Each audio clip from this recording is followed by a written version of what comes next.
अस्सलाम वालेकुम dear students. आज जो हम काम स्टार्ट करेंगे, हमने इंटीग्रेशन स्टार्ट करनी है। इंटीग्रेशन स्टार्ट करने से पहले कुछ बेसिक्स आपको इंटीग्रेशन की मैं बताना चाहूँगी ताकि आपको थ्रू आउट द चैप्टर उसमें प्रॉब्लम ना आए। कुछ बेसिक रूल्स हैं, आपको याद होंगे कि सेकंड चैप्टर भी स्टार्ट करने से पहले 2.3 स्टार्ट करने से पहले भी मैंने आपको बताए थे। अच्छा, सबसे पहले कि इंटीग्रेशन क्या होती है, ये रिवर्स प्रोसेस होता है डेरिवेशन का। यानी कि लेट्स सपोज अगर मेरे पास कोई फंक्शन है y is equals to x square plus x plus 1, मैं इसकी डेरिवेशन लेती हूँ तो वो मेरे पास आ जाएगी dy over dx, power rule लगेगा 2x प्लस 1, ये आ गए। ये जो प्रोसेस होता है ना किसी फंक्शन की, ये डेरिवेशन होगी। अब डेरिवेशन से दोबारा उस फंक्शन में जाने के प्रोसेस को हम इंटीग्रेशन कहते हैं। ठीक है, ये हमारे पास प्रोसेस इंटीग्रेशन कहलाता है। इस फंक्शन से ये हमारे पास डेरिवेशन का प्रोसेस है। डेरिवेशन का जो साइन था वो ये डी था, डी ओवर डी एक्स, ये आप लेते थे। इंटीग्रेशन जो है वो एक पेयर की फॉर्म में होता है।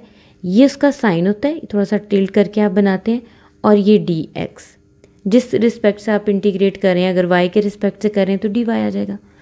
ये एक पूरा कंप्लीट पेयर होता है। ठीक है, दोनों में से आपको एक पार्ट स्किप नहीं कर सकते। जिस क्वेश्चन की इंटीग्रेशन करनी है वो यहाँ मिड में आ जाता है। लेट्स सपोज अगर मुझे इसी की इंटीग्रेशन करनी है तो मैं इसको लिखूँगी integration x square plus x plus 1 D of x. ठीक है, तो मुझे पता चलेगा कि इसकी हम इंटीग्रेशन करते हैं। y की टर्म्स को वैसे जब आप डेरिवेट करते हैं तो किसी भी फंक्शन में आपको y कह लेते थे, z कह लेते थे, t कह लेते थे। इंटीग्रेशन में यूजली हम i ही लेट करते हैं।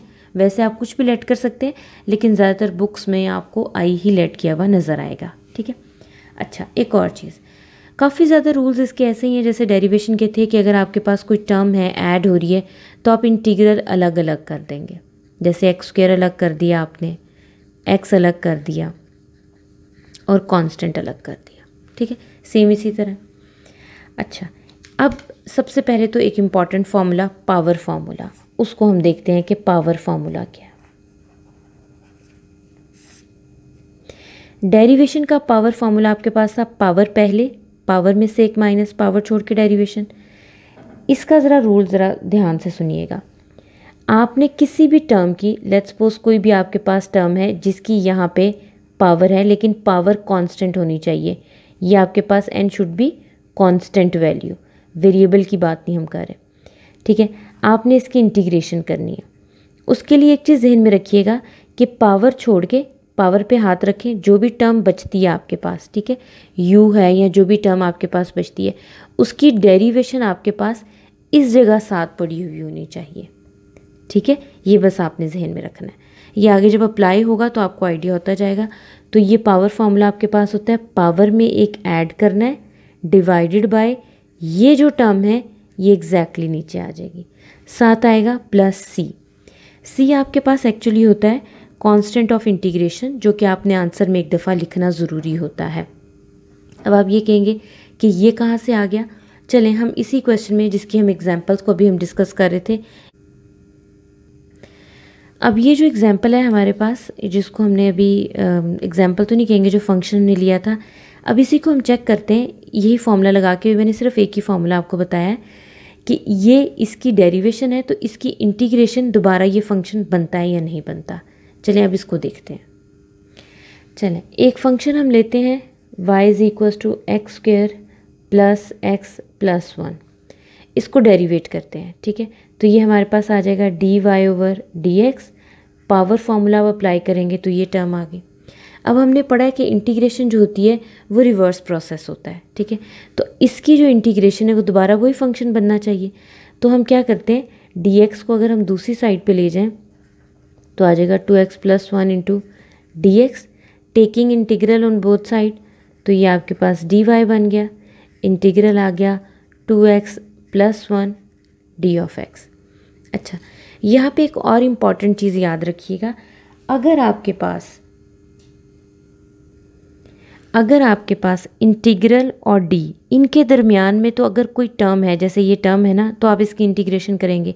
अगर इनके दरमियान कुछ नहीं है तो डी और इंटीग्रल आपस में कट जाते हैं। आप ये समझ लें कि ये तालिबान और अमेरिका हैं, जहाँ देखेंगे एक दूसरे को ये कैंसिल कर देंगे। तो आपके पास फिर पीछे टर्म क्या बची, y बच गया। अच्छा, अब इन दोनों टर्म्स के साथ हम इंटीग्रल अलग अलग कर देंगे, 2x डी ऑफ एक्स, यहाँ पे इंटीग्रल डी ऑफ एक्स आ गया। एक और चीज़ याद रखनी है, कांस्टेंट इसकी कभी इंटीग्रेशन नहीं होती, कांस्टेंट हमेशा इंटीग्रल के बाहर आ जाएगा, वो वेरिएबल के साथ है या नहीं है। डेरिवेशन में आपने पढ़ा था कि अगर वेरिएबल के साथ है कांस्टेंट तो उसकी डेरिवेशन नहीं होती।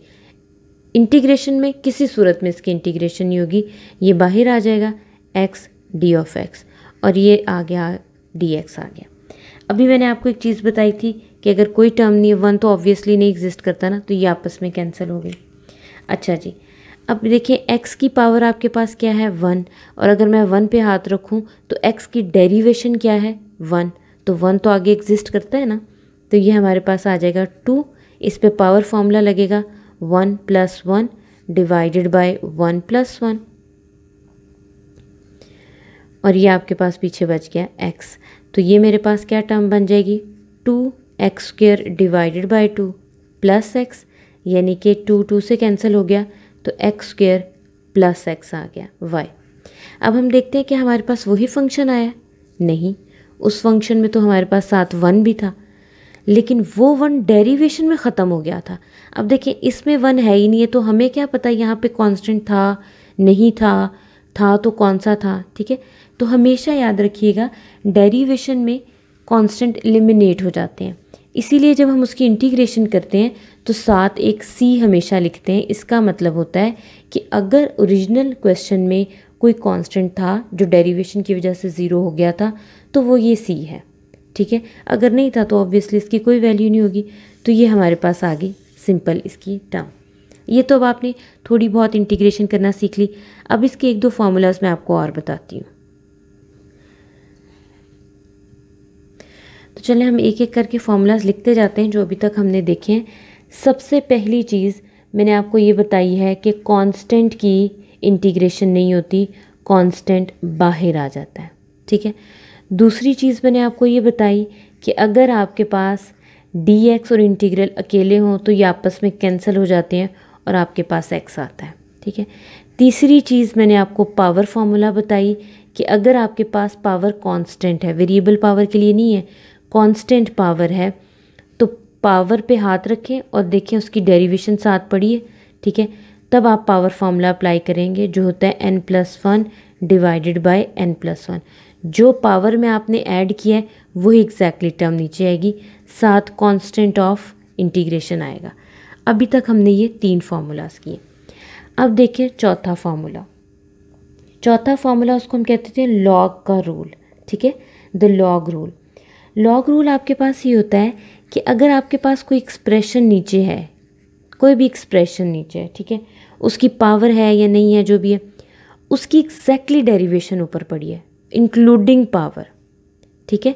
जो भी टर्म आपके पास डिनोमिनेटर में है उसकी एग्जैक्ट डेरिवेशन आपके पास ऊपर पड़ी हुई है। ये मैं इसको ऐसे लिख देती हूँ, ठीक है। तो ये आता है natural log of that expression. समझ आ गई? ये आपके पास लॉग रूल बन गया, ठीक है। जैसे अगर मैं सिंप्लीफाई करके एक फॉर्मूला अगर आपसे पूछूं तो आपके पास है 1/x की डेरिवेशन इंटीग्रेशन x की डेरिवेशन क्या होती है 1, वो ऊपर पड़ी है, तो ये बन जाएगा नेचुरल लॉग ऑफ x, ठीक है। अगर मैं इसी तरह जर्नली आपको पावर फॉर्मूला याद करने का तरीका बताऊं, जर्नल याद कर लें, आपको हमेशा याद रहेगा कि अगर आपके पास कोई भी एक्सप्रेशन है, ये एक्सपोनेंट नहीं है एक्सप्रेशन है, ठीक है, कोई भी एक्सप्रेशन है उसकी कांस्टेंट पावर है और पावर छोड़ के उसकी डेरिवेशन साथ पड़ी हुई है, उसका डेरिवेटिव साथ पड़ा हुआ है, तो ये पावर फॉर्मूला लग जाता है। उस एक्सप्रेशन की पावर में 1 ऐड करेंगे डिवाइडेड बाय n+1, ठीक है। ये 6 फार्मूलाज नहीं, एक्चुअली 5 ही बनते हैं जो मैंने अभी तक आपको बताए हैं। अच्छा, इसके अलावा जो जो फार्मूलाज हमारे पास यूज़ होंगे वो मैं आपको साथ साथ बताती जाऊंगी। एक और बड़ा आसान सा फार्मूला है जिसका आपको पहले ही पता है, इंटीग्रेशन डेरिवेशन में उसका सेम रिजल्ट होता है, इसलिए वो मैं आपको अभी बता देती हूँ। 7th वाला फार्मूला है कि इंटीग्रेशन ऑफ e की पावर x आपके पास e की पावर x ही होती है, ठीक है। इंटीग्रेशन ऑफ ई की पावर एक्स ही होती है, डेरिवेशन ऑफ ई की पावर एक्स भी ई की पावर एक्स होती है, ठीक है। अच्छा, ये वो फॉर्मूला थे जो बार बार अभी अप्लाई होंगे 3.1 एक्सरसाइज में। जहाँ जहाँ जो फॉर्मूला अप्लाई होता जाएगा मैं आपको दोबारा डिटेल से बताती जाऊँगी। बस एक चीज़ याद रखनी है, इंटीग्रेशन में क्वोशंट रूल नहीं होता, डिनोमिनेटर का कोई रूल एग्जिस्ट नहीं करता। मल्टीप्लिकेशन का रूल है, लेकिन वो पहली 2-3 एक्सरसाइजेज के लिए नहीं है, वो आपको क्वेश्चन की नेचर देख के अंदाज़ा हो जाएगा। तो हमेशा आपने जब भी फॉर्मूला अप्लाई करना है तो पहले आपने पावर फार्मूला और नेचुरल लॉग, सिर्फ इन दो के बारे में सोचना है। अब हम करते हैं एक्सरसाइज स्टार्ट। एक्सरसाइज के जब आप क्वेश्चन स्टार्ट करेंगे तो उसमें ज़रा आपको आसानी से ये चीज़ समझ में आ जाएगी कि आपको किस तरह से क्या वैल्यू लगानी है। बिस्मिल्लाहिर्रहमानिर्रहीम, अस्सलाम वालेकुम डियर स्टूडेंट्स। आज जो एक्सरसाइज हम स्टार्ट कर रहे हैं वो है एक्सरसाइज 3.2। इंटीग्रेशन का थोड़ा सा इंट्रोडक्शन जो है वो ऑलरेडी आप पिछली वीडियो में सुन चुके हैं। इस एक्सरसाइज में बस जहन में रखिएगा कि मुश्किल काम नहीं है, सिर्फ वो इस एक्सरसाइज में आपकी प्रैक्टिस करा रहा है, इंटीग्रल से आपको फेमिलियर कर रहा है, ठीक है। अच्छा जी, सबसे पहले जब भी आपके पास इंटीग्रेशन का क्वेश्चन आए तो आपने इसका हमेशा नाम रख लेना है। तो हम इसको आई लेट कर लेंगे। मैंने आपको प्रीवियस वीडियो में बताया था कि इंटीग्रल ज़्यादातर मेजॉरिटी वो आई के साथ ही लेट करता है। उसके बाद अगर आपके पास 1 से 2 टर्म्स हैं तो आपने इंटीग्रल्स को सेपरेट कर देना है, ठीक है, और इनको इनकी पावर्स में लिख देना है। तो ये आ जाएगा power 1/2 D of X plus integral x की पावर 1/2 डी ऑफ एक्स, ठीक है। ये -1/2 आ जाएगा क्योंकि डिनोमिनेटर में पावर थी, ऊपर आके पॉजिटिव हो जाएगी। ये जहन में रखिएगा, इंटीग्रेशन में क्वोशंट रूल नहीं होता, तो डिनोमिनेटर में कोई टर्म होनी नहीं चाहिए, वो आपके लिए यूज़लेस है। अच्छा जी, सबसे पहले हमेशा आपने इंटीग्रेशन में पावर फार्मूला सोचना है, ठीक है। अगर होल पावर है तो पावर फार्मूला ही लगेगा। पावर फार्मूले की कंडीशन ये थी कि आप पावर पे हाथ रखें, देखें कौन सी टर्म बचती है। एक्स बची, एक्स की डेरिवेशन क्या होती है 1, तो क्या 1 साथ है? ऑब्वियसली 1 हमेशा साथ ही होता है, ठीक है। तो ये एलिजिबल है पावर फार्मूले के लिए। तो पावर फार्मूला हमारे पास था, पावर में एक ऐड करना है डिवाइडेड बाय जो ये टर्म लिखी हुई इसको एग्जैक्टली नीचे कॉपी कर देना। सेम इसी तरह पावर में एक ऐड करना है और जो ये टर्म लिखी हुई है इसे एग्जैक्टली नीचे कॉपी कर देना। अब इसका सिर्फ सिंपली हमने एलसीएम लेना है। 1/2 + 1 आपके पास आ जाएगा x 3/2, ये आ जाएगा 3/2 प्लस 1 - 1/2 हमारे पास आ जाएगा 1/2 डिवाइडेड बाय 1/2। अच्छा, एक चीज़ का आपने यहाँ बहुत ख्याल रखना है, जैसे ही इंटीग्रल का साइन ख़त्म हुआ आपने इंटीग्रेशन कर दिए, इंटीग्रल का कोई साइन नहीं है, साथ ही प्लस सी आ जाएगा, कांस्टेंट ऑफ इंटीग्रेशन। ये भी मैंने आपको प्रीवियस वीडियो में बताया था कि ये क्यों ज़रूरी है, ठीक है। अब आप इनको नॉर्मली जैसे भी फंक्शन है इनको सेट करके आप लिख सकते हैं, ठीक है। तो ये आपके पास टर्म बन जाएगी 2x 3/2 divided by 3 plus 2x 1/2 plus C. ये आपके पास आंसर आ गया इंटीग्रेशन का, ठीक है। अब हम इसका करते हैं नेक्स्ट पार्ट। नेक्स्ट इसका थर्ड पार्ट है। आपके पास सबसे पहला काम तो वही जो मैंने आपसे कहा था कि हमेशा इंटीग्रल का नाम रख देना है। यह आ जाएगा x√x plus 1 D of x. दूसरी चीज़ अगर आपको नज़र आ रही होगी तो 2 वेरिएबल्स आपस में मल्टीप्लाई हो रहे हैं, ठीक है। तो मैंने आपको प्रोडक्ट रूल का तो अभी फॉर्मूला ही नहीं बताया, अभी सिर्फ मैंने आपको पावर फार्मूला बताया। तो हम क्या करेंगे, हमेशा इंटीग्रल को सिंप्लीफाई करेंगे। जितना सिंप्लीफाइड इंटीग्रल होगा आपको उतनी आसानी होगी इंटीग्रेट करने में। तो हम सबसे पहले मैं क्या करूँगी, x को इनसाइड मल्टीप्लाई कर दूँगी हर टर्म के साथ, तो ये x² प्लस x बन जाएगा, ठीक है। अब मैं इंटीग्रल अलग अलग कर देती हूँ, तो ये मेरे पास क्या बन जाएगा, integral x 1/2 D of X plus integral x D of x. Basis same हो तो पावर्स क्या हो जाती हैं, ऐड हो जाती हैं। तो ये पावर्स जब ऐड होंगी तो ये क्या बन जाएगा 3/2। तो ये 3/2 डी ऑफ एक्स आ गया, ये हमारे पास x डी ऑफ एक्स आ गया। अच्छा, यहाँ पे मैं आपको एक और टिप दे देती हूँ। अगर खाली x की पावर कोई है ना तो ऑब्वियसली उसकी डेरिवेशन 7 पड़ी होगी, क्योंकि अगर आप पावर पे हाथ रखें तो x की डेरिवेशन 1 बनती है जो कि 7 होती है हमेशा। तो सिंपल इस पे पावर फॉर्मूला लगेगा 3/2 + 1 3/2 + 1। इसी तरह x की पावर 1 है तो 1 + 1, 1 + 1 7 आ जाएगा c, कांस्टेंट ऑफ इंटीग्रेशन। ठीक है, तो इनकी पावर्स को अब हम ऐड कर देते हैं। 3/2 + 1 है तो ये x 5/2 आ गया, ये भी 5/2, x² / 2 + c। अब अगर मैं इसको थोड़ा सेट करके लिखूं तो ये मेरे पास आ जाएगा I = 2x 5/2 / 5 + x² / 2 + c। तो ये मेरे पास था इसका एक और पार्ट। अब हम करते हैं नेक्स्ट पार्ट। नेक्स्ट क्वेश्चन हमारे पास अगेन है 2x + 3 की पावर 1/2। तो इसको हम लेट कर लेंगे I = 2x + 3 की पावर 1/2 d(x). अब इस सूरत में मैं इंटीग्रल अलग अलग नहीं कर सकती क्योंकि ये होल पावर है।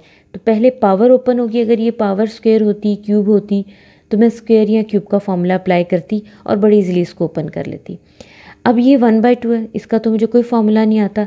तो अगर मैं देखूँ इस पर डायरेक्ट पावर फॉर्मूला लगाने की कोशिश करूँ तो पावर छोड़ के इसकी डेरिवेशन आपके पास क्या बनती है। 2x की डेरिवेशन बन जाएगी 2, 3 की बन जाएगी 0। तो 2x की डेरिवेशन 2 अगर मेरे पास यहाँ पे पड़ा होता तो ये डायरेक्ट पावर फार्मूला था। तो अगर आपके पास कभी इंटीग्रेशन में कोई कांस्टेंट कम या ज़्यादा हो तो वो आप मल्टीप्लाई डिवाइड कर सकते हैं। तो मैं क्या करूँगी, 2 से मल्टीप्लाई भी और डिवाइड भी। 2x + 3 1/2 d(x). डिवीजन वाला तो बाहर रहने दूंगी, मल्टीप्लाई वाला इनसाइड ले जाऊंगी, इंटू 2 d(x). आप देखें क्या पावर फॉर्मूला लगता है।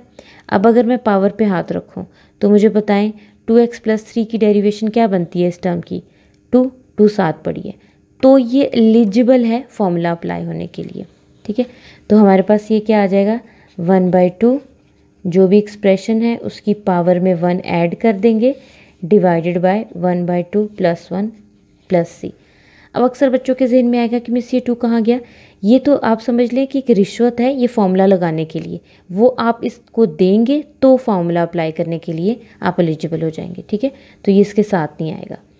ये आ जाएगा 1/2, 2x + 3 1/2 + 1 3/2 हो जाएगा। यहाँ पे भी 3/2 + c आ गया। ये आ जाएगा 1/2 2x + 3 3/2। तो ये हमारे पास बन जाएगा 2 / 3 + c। ये 2 इस 2 से कैंसिल हो गया, तो जो हमारे पास रिक्वायर आंसर आएगा वो क्या बना, वो बन जाएगा 2x + 3 3/2 / 3। ये हमारे पास रिक्वायर आंसर आ गया। अब हम करते हैं इसका नेक्स्ट पार्ट। नेक्स्ट क्वेश्चन में अगर आप देखें तो हमारे पास होल पावर है और वो पावर है जिसको हमें ओपन करने का फॉर्मूला भी आता है। ठीक है, तो सबसे पहले हम इसको आईलेट कर लेंगे, √x 1/√x का होल स्क्वायर d(x). अब इसके होल स्क्वायर की पावर को हम ओपन कर देंगे। मैंने आपसे कहा था ना इंटीग्रल जितना सिंप्लीफाई करेंगे इंटीग्रेशन करना उतनी आसान हो जाएगी। तो होल स्क्वायर है तो ये आ जाएगा a का स्क्वायर प्लस b का स्क्वायर माइनस 2ab।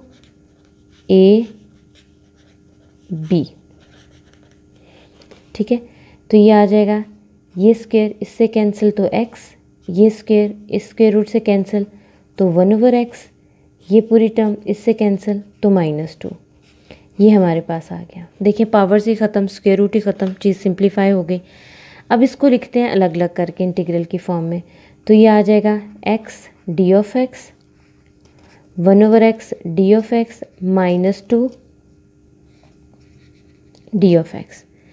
x की इंटीग्रेशन क्या होगी, पावर फॉर्मूला, पावर में एक ऐड 1 + 1।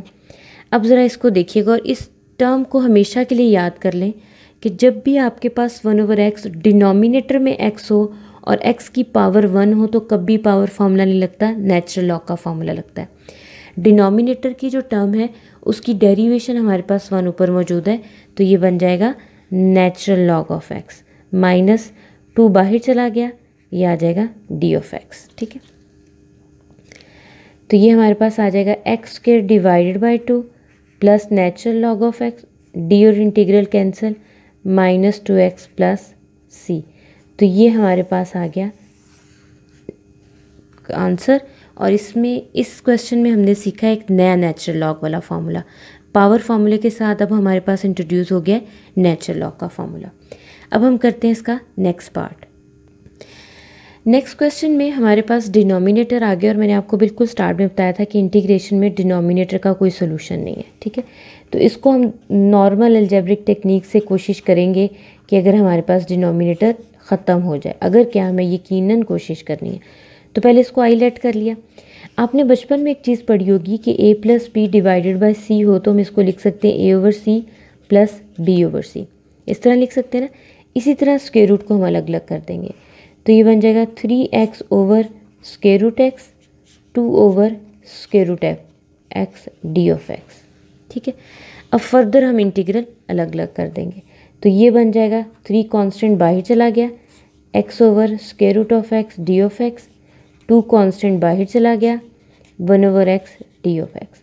हमने सिंपली क्या किया, इंटीग्रल अलग अलग किए और कांस्टेंट की चूँकि इंटीग्रेशन होनी नहीं तो वो पहले बाहर लिख दिए। अब बेसिस सेम हो तो पावर्स ऊपर जाके क्या हो जाती हैं, सब्ट्रैक्ट।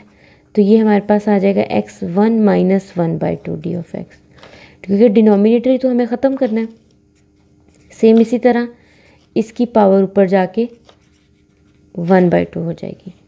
तो ये हमारे पास क्या बना, x की power 1/2 D of X plus 2 x की power minus 1/2 D of x. Simple in पे अगेन पावर फार्मूलाज अप्लाई हो जाएंगे। पावर छोड़ के x की डेरिवेशन 1 भी पड़ी है, इसकी पावर छोड़ के x की डेरिवेशन आगे पड़ी है। तो x 1/2 plus 1, 1/2 plus 1 plus 2, minus 1/2 plus 1, minus 1/2 plus 1, 7 constant of integration.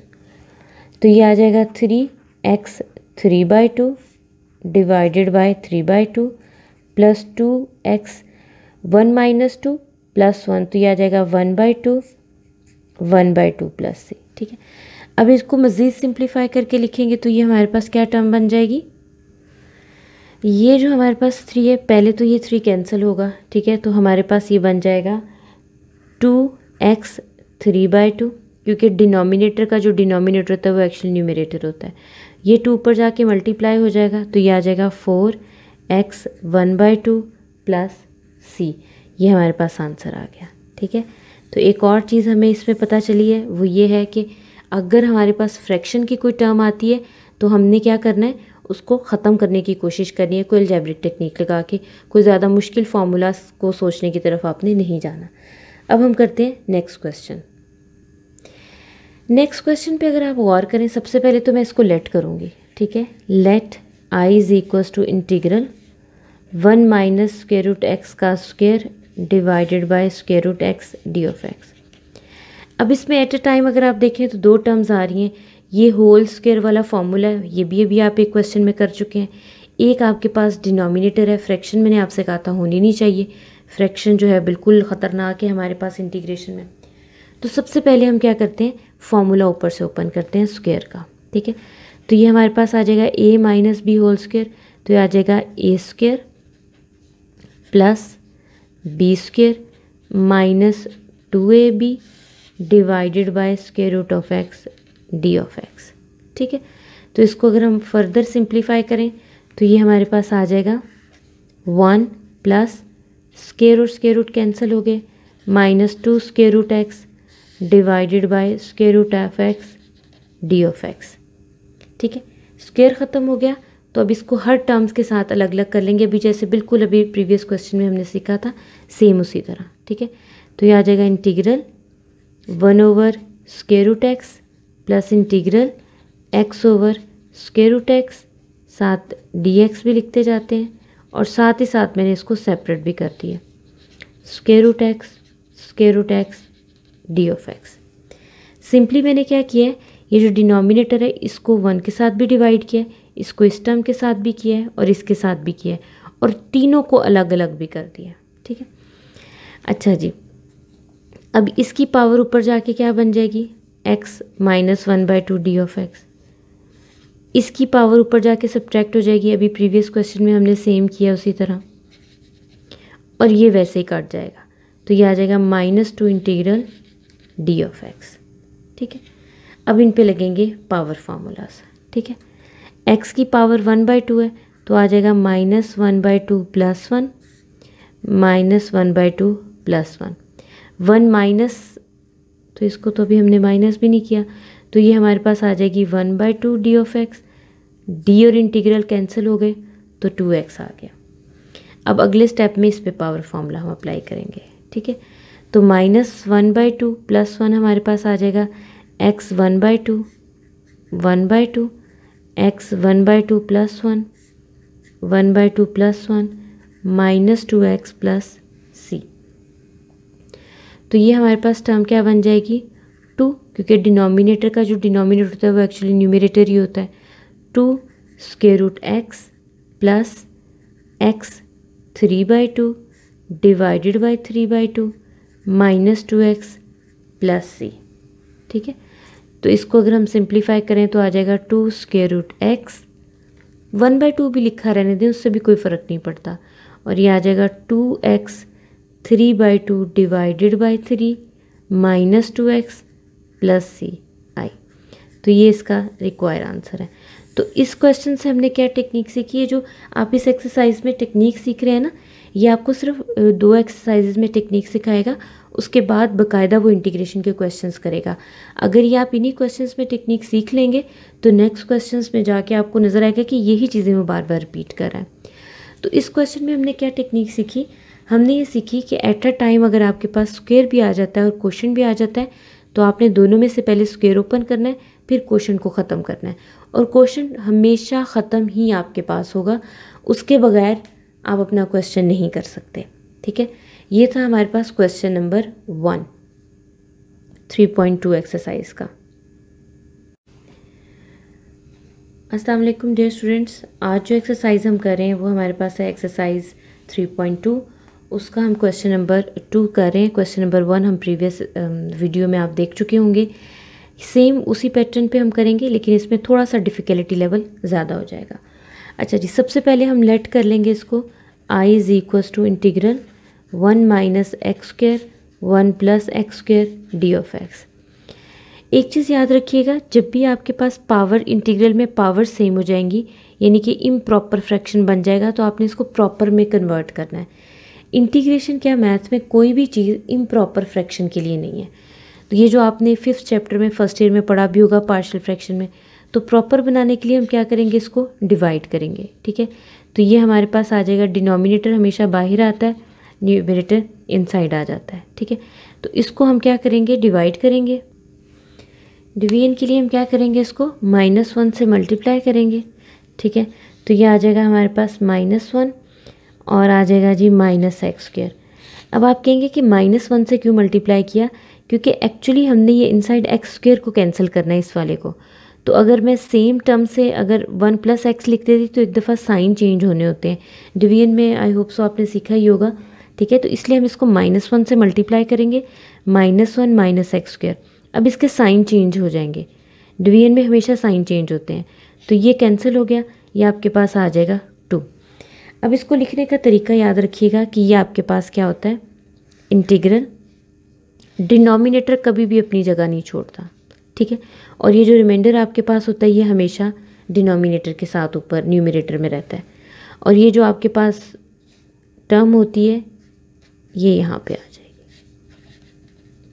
ठीक है, इस तरह से आप लिखेंगे। ठीक है, लिखने के बाद इंटीग्रल सेपरेट कर दें, तो ये आ जाएगा integral -1 D of X plus integral 2/1 + x² d of x. ठीक है, कांस्टेंट को बाहर ले जाएं, तो ये आ जाएगा minus integral d of x to integral 1 + x² d of x. ठीक है, अब ये डी और इंटीग्रल कैंसिल हो गए, ये आ जाएगा -x + 2। अब यहाँ पे याद रखिएगा, एक फॉर्मूला मैं आपको इंट्रोड्यूस करा रही हूँ।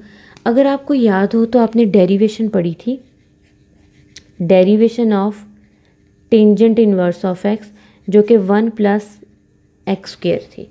ये आपने डेरिवेशन का फॉर्मूला पढ़ा था ना। सेम इसी तरह इसकी इंटीग्रेशन आपके पास क्या होगी, टेंजेंट इनवर्स ऑफ एक्स। ठीक है, इसी तरह आपने फॉर्मूलाज याद करने, जहाँ जहाँ आते जाएंगे मैं आपको बताती जाऊँगी। तो इंटीग्रेशन का एक और नया फॉर्मूला हमने पढ़ा कि 1 + x² डी ऑफ एक्स की इंटीग्रेशन होती है टेंजेंट इनवर्स ऑफ एक्स। तो जब भी आपके पास कोई टर्म इस तरह की आ जाए कि आपको समझना है कि इंटीग्रेशन का क्या फॉर्मूला था, तो आपने हमेशा सोचना है कि डेरिवेशन में किसका आंसर था। ठीक है, तो ये हमारे पास आ जाएगा tangent inverse of X plus C. अब आप कहेंगे कि इस पर नेचुरल लॉग वाला फॉर्मूला क्यों नहीं लगा, देखते हैं लगता कि नहीं लगता। 1 की डेरिवेशन 0, x² की 2x होती है। 2 तो मेरे पास है लेकिन x नहीं है, और वेरिएबल से हम खुद से मल्टीप्लाई डिवाइड नहीं कर सकते। ठीक है, तो ये आपका इंटीग्रेशन का आंसर आ गया। तो इस क्वेश्चन में हमने ये एक नया फॉर्मूला पढ़ा। अब हम करते हैं नेक्स्ट क्वेश्चन। नेक्स्ट क्वेश्चन जो है ये आपको ज़रा फेमिलियर सी टर्म लगेगी, क्योंकि अक्सर डेरिवेशन इंटीग्रेशन में और हर टाइप के क्वेश्चंस में ये आपको नज़र आती है टर्म। सबसे पहले तो इसको हम आईलेट कर लेंगे, ये आ जाएगा integral dx over √x + a + √x। अब आपके पास डिनोमिनेटर है, इंटीग्रेशन में तो डिनोमिनेटर चलता ही नहीं, और अगर इस तरह की फेमिलियर टर्म आए स्क्वायर रूट में तो आप इसको हमेशा रैशनलाइज करते हैं। ठीक है, तो ये आ जाएगा √x divided by x + a minus √x। अच्छा जी, तो ये हमारे पास आ जाएगा जी न्यूमरेटर तो as it is x + a, और डिनोमिनेटर में क्या बन जाएगा a + b a minus b। तो ये बन जाएगा a का स्क्वायर माइनस b का स्क्वायर। ठीक है, तो ये हमारे पास अब क्या होगा, न्यूमरेटर जो भी है उसको रहने दें क्योंकि वो तो एक्सेप्टेबल है, डिनोमिनेटर ही एक्चुअली एक्सेप्टेबल नहीं था। ये स्क्वायर रूट से कैंसिल हो जाएंगे, तो ये आ जाएगा x + a माइनस x से कैंसिल हो जाएगा। डिनोमिनेटर में हमारे पास क्या बचा, कांस्टेंट a, तो कांस्टेंट तो बाहर आ सकता है, कांस्टेंट आ जाएगा 1/a integral x + a minus √x D of X. अब इन दोनों पे इंटीग्रल्स अलग अलग कर देंगे क्योंकि डिनोमिनेटर तो ख़त्म हो गया, बाकी प्रोसीजर हमारे पास सेम रहेगा। तो ये आ जाएगा जी √x + a D of x minus 1/a, क्योंकि ये 1/a इन दोनों टर्म्स के साथ था, तो ये आ जाएगा जी x की पावर 1/2 डी ऑफ एक्स। ठीक है, तो ये हमारे पास आ जाएगा जी 1/a x + a की power 1/2 D of x minus 1/a। इस पे पावर फार्मूला अप्लाई हो जाएगा 1/2 + 1, क्योंकि अगर पावर छोड़ के देखें तो डेरिवेशन 1 मौजूद है तो पावर फार्मूला लग जाएगा। तो ये आ जाएगा 1/a। अब इसमें देखें ज़रा, पावर पे मैं रखती हूँ ये मार्कर, टर्म हमारे पास है x + a, इसकी डेरिवेशन आगे होनी चाहिए।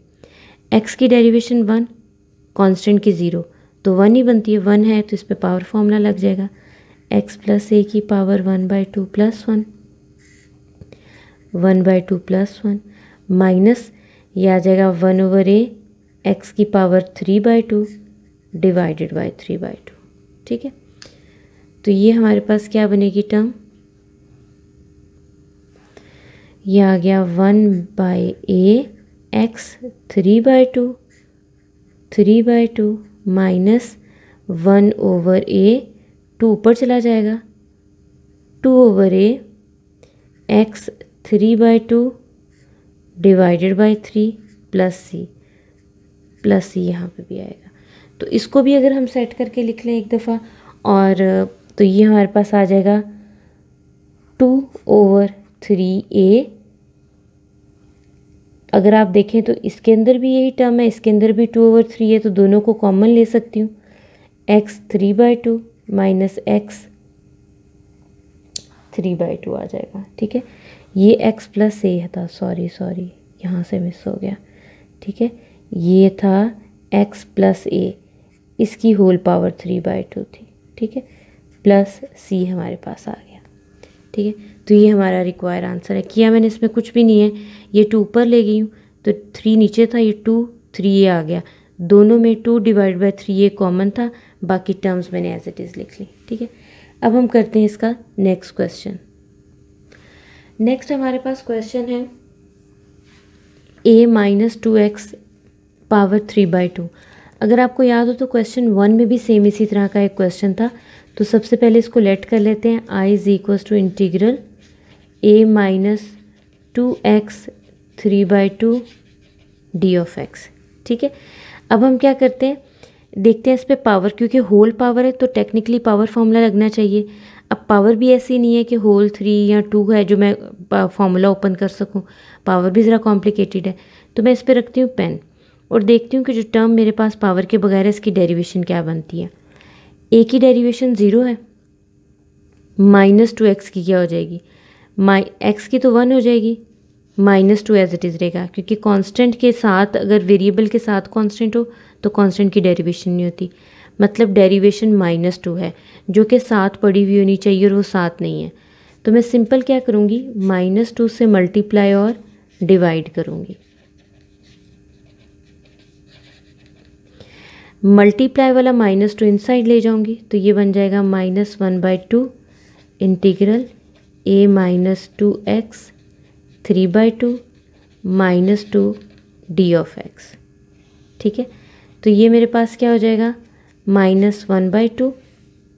अब आप देखें पावर छोड़ के इस टर्म की डेरिवेशन आगे पड़ी है तो ये हमारे पास क्या हो जाएगा, एक्सप्रेशन पे पावर फॉर्मूला लग जाएगा। 3/2 + 1 3/2 + 1 + c। ठीक है, तो ये हमारे पास क्या बनेगा, 1/2 a-2x 3/2 + 1 हमारे पास क्या बनता है, 5/2 बनता है। तो ये आ जाएगा 5/2 डिवाइडेड बाय 5/2 + c बनता है। ठीक है, तो ये 2 इस 2 से कैंसिल, तो हमारे पास बना -a-2x 5/2 डिवाइडेड बाय 5 + c। ये हमारे पास आ गया इंटीग्रल का आंसर। अब हम करते हैं नेक्स्ट क्वेश्चन। ये जो क्वेश्चन है ये हमारे पास थोड़ा सा टेक्निकल क्वेश्चन है, आसान है लेकिन थोड़ा सा टेक्निकल क्वेश्चन है, क्योंकि देखिए होल पावर है। अगर मैं पावर छोड़ के साइन एक्स की डेरिवेशन देखूं तो वो कॉस एक्स बनती है, वो तो पास है ही नहीं हमारे। तो पहले तो मैं इसको हाईलाइट कर लेती हूँ। हमेशा आपने क्वेश्चन का नाम रखना। फिर आपको याद होगा एक फॉर्मूला आपने पढ़ा था, वो फॉर्मूला आपके पास था 1 - cos of 2x divided by 2 जो है वो इक्वल होता था साइन स्क्वायर ऑफ x के। अगर आपको याद हो तो ये आपने हाफ एंगल का फॉर्मूला पढ़ा था। ठीक है, यही फॉर्मूला हमने यहाँ पे अप्लाई करना है। वो सिंपल आपके पास फॉर्मूला था, साइन हाफ एंगल का था ना, तो यहाँ पे डिवाइडेड बाई 2 था और यहाँ पे खाली 2 नहीं था। ये फॉर्मूला बस आपने याद रखना है। ये फर्स्ट ईयर में जो आपने हाफ एंगल फार्मूले पढ़े थे ये उसमें से रिड्यूस हुआ हुआ है, तो हमने सिंपल इसकी जगह पे ये वैल्यू पुट कर देनी है। ठीक है, तो ये हमारे पास आ जाएगा 1 - cos of 2x divided by 2। अब अगेन वही स्टेप्स, इंटीग्रल को आप अलग अलग कर दें तो ये आ जाएगा 1/2 D of x minus cos of 2x divided by 2 D of x. Constant बाहर चला जाएगा तो ये हमारे पास क्या टर्म बनेगी, जब कांस्टेंट बाहर जाएगा 1/2 इंटीग्रल डी ऑफ एक्स, यहाँ पे भी कांस्टेंट बाहर चला गया तो cos of 2x D of X आ गया। इंटीग्रल और डी तो आपस में कैंसिल हो गए तो ये आ जाएगा 1/2x माइनस, अब एक और नया फॉर्मूला मैं आपको इंट्रोड्यूस कराने लगी हूँ, वो है साइन और कॉस की इंटीग्रेशन। ठीक है, पहले थोड़ा सा उसका कॉन्सेप्ट लेते हैं, फिर ये मिसिंग जगह हम फिल करते हैं। ठीक है, अच्छा जी, पहली चीज़ आपने डेरिवेशन पढ़ी थी साइन एक्स की कॉस एक्स होती है। ठीक है, तो सेम इसी तरह कॉस एक्स की इंटीग्रेशन क्या होगी, साइन एक्स।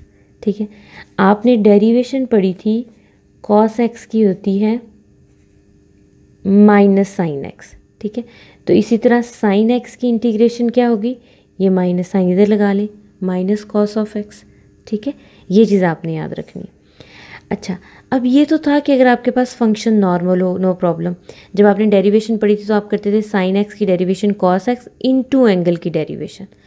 तो अब अगर आपके पास एंगल इस तरह से आ जाए जो सिंपल ना हो, ठीक है। लेट्स सपोज आपके पास हो कॉस ऑफ ए एक्स, आपने इसकी इंटीग्रेशन करनी है। तो ये तो मुझे पता चल गया कॉस की इंटीग्रेशन साइन होती है, तो ये आ जाएगा sine of a x divided by derivation of angle की, ठीक है। ये याद रखिएगा, फॉर्मूलाज उसकी ओरिजिनल फॉर्म में याद करें तो आपको कभी भी मसला नहीं होगा। अभी दोबारा सुन लें, कॉस ऑफ ए एक्स की इंटीग्रेशन क्या होगी, sine of a x divided by जो भी इसके एंगल में टर्म है उसकी डेरिवेशन से आपने डिवाइड कर देना है, ठीक हो गया। तो इस हिसाब से इस क्वेश्चन में देखें आपके पास क्या बनेगा, 1/2 कॉस ऑफ 2x की इंटीग्रेशन क्या हो जाएगी, साइन ऑफ 2x, ठीक है, divided by derivation of 2x। तो 2x की डेरिवेशन हमारे पास क्या आ जाएगी, 2, ठीक है, 7 + c। तो ये 2 अगर आप मल्टीप्लाई कर देंगे तो हमारे पास आंसर बनेगा 1/2x minus 1/4 sine 2x + c। ये आंसर भी ठीक है। अगर आप पहली 2 टर्म्स में से कॉमन ले लें 1/2 तो तब हमारे पास बन जाएगा sine 2x divided by 2 + c। ये आंसर भी ठीक है। तो आज इस क्वेश्चन में हमने कौन से 2 फॉर्मूला सीखे कि आपके पास नॉर्मल साइन और कॉस की इंटीग्रेशन क्या होती है। साइन कॉस के फॉर्मूलाज की इंटीग्रेशन में ज़्यादा आपने कंफ्यूज नहीं होना। नेक्स्ट एक्सरसाइज जहाँ पे साइन कॉस के फॉर्मूलाज ज़्यादा अप्लाई हो रहे होंगे उससे पहले भी मैं एक दफ़ा आपको ये रिवाइज़ करा दूँगी। अब हमारे पास नेक्स्ट क्वेश्चन है, ये बहुत इंपॉर्टेंट क्वेश्चन और बहुत दफ़ा बोर्ड में आया भी हुआ है। सबसे पहले तो इसको हम आईलेट कर लेंगे। ये आ जाएगा हमारे पास ax + b divided by ax² + 2bx + c d of x। अब इस पे सबसे पहली चीज़ तो डिनोमिनेटर है। डिनोमिनेटर की अच्छी खासी चौड़ी टर्म है, ये अलग भी नहीं हो सकती। अलग अलग अगर डिवाइड करूँ भी तो ये सॉल्व होती नज़र नहीं आती। अगर ऐसा कोई डिनोमिनेटर हो जिसका सोल्यूशन समझ ना आ रहा हो तो देखा करें कि उसकी डेरिवेशन तो नहीं ऊपर पड़ी हुई। ax² की डेरिवेशन क्या होगी, a तो एज इट इज़ रहेगा, x² की आ जाएगी 2x, ठीक है, तो 2ax बन गई। 2bx की डेरिवेशन बन जाएगी 2b। क्या ये डेरिवेशन ऊपर पड़ी है, ax भी पड़ा है, b भी पड़ा है, लेकिन 2 नहीं है। तो हम क्या करेंगे, 2 से मल्टीप्लाई और डिवाइड करेंगे।